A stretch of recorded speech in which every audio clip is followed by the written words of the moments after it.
Do you think there's any good reason for what this university is doing? No, none at all, other than they're being misled by Black Lives Matter and a series of Marxist organisations, and they've lost any sense of moral compass they ever had has gone. Just think about this.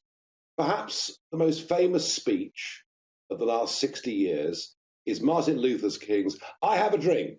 I have a dream that," well, I can't do the accent, but "I have a dream that one day my 4 children will be judged not for the colour of their skin, but for the content of their character." And what King was talking about was a society not just of equal opportunity, but one where we were effectively colourblind. We judged people on who they were, what they were, their values, their behaviour.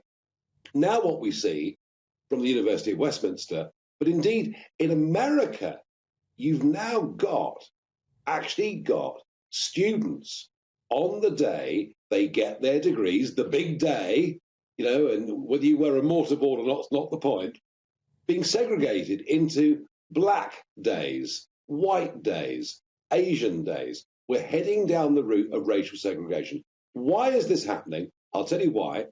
Because the Marxist left, who used to use class as a means of fomenting disputes, of being behind, for example, the Russian Revolution of 1917, they're now using race as a means to divide us. But of course, mainstream media, most of our politicians are far too cowardly to ever call anything like that out. This is divisive, dangerous, frankly, disastrous for society.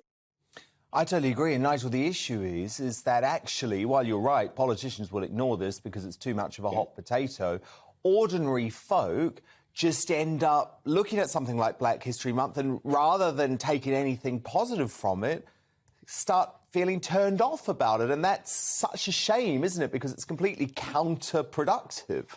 But it is. I mean, I'm just about to launch down White History Month, which I think we should have next year. And let's see what the response is. Let's ask Westminster University whether whites should have priority to attend that event. I mean, the whole thing is just complete and utter nonsense. And we've really, really got to get back to basic principles of equality before the law. A free and fair society treats everybody equally. This is doing the very opposite. And I loathe it. I despise it. And yet, I listen. Where are the voices condemning this? Well, Dan Wootton, you're doing it, and I'm joining you in doing it. I've no doubt the great Jim Davison that follows would take a similar view. But too few people are prepared to say anything for fear of nasty words being thrown at them. And that's, frankly, where we are. And, I almost don't blame the left on this, because we know their agenda. I blame so-called conservatives who've been utterly cowardly on all of these things. No, very true, very true. And we should all be speaking out against this.